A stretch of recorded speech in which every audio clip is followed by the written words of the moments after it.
Hello বন্ধুরা, আজকে আমি নতুন একটা রেসিপি সহজ ভীষণ নিয়ে চলে এসেছি আমার সুরাজের আবদারে।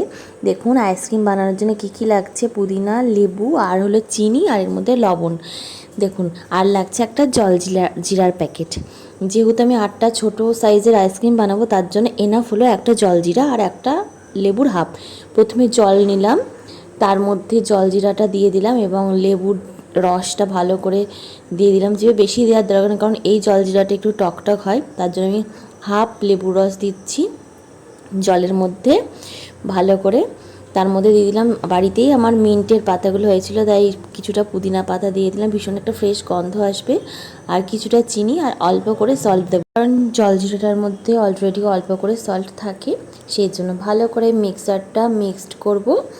এবং আর লেবুর বীজগুলো কিন্তু আমি ফেলে দিয়েছিলাম।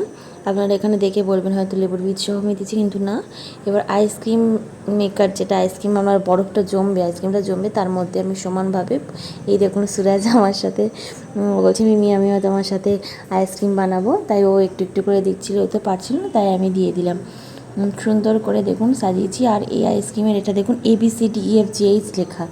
এবার আমরা ফ্রিজে দিয়ে দিলাম ভালো করে। এবার কিছুক্ষণ 3-4 ঘন্টা পরে বের করে দেখলাম আইসক্রিমটা হয়ে গেছে। খুবই নর্মাল প্রসেস, আপনারা বাড়িতে বানাবেন। ভালো লাগলে লাইক, কমেন্ট, শেয়ার করবেন। Thank you.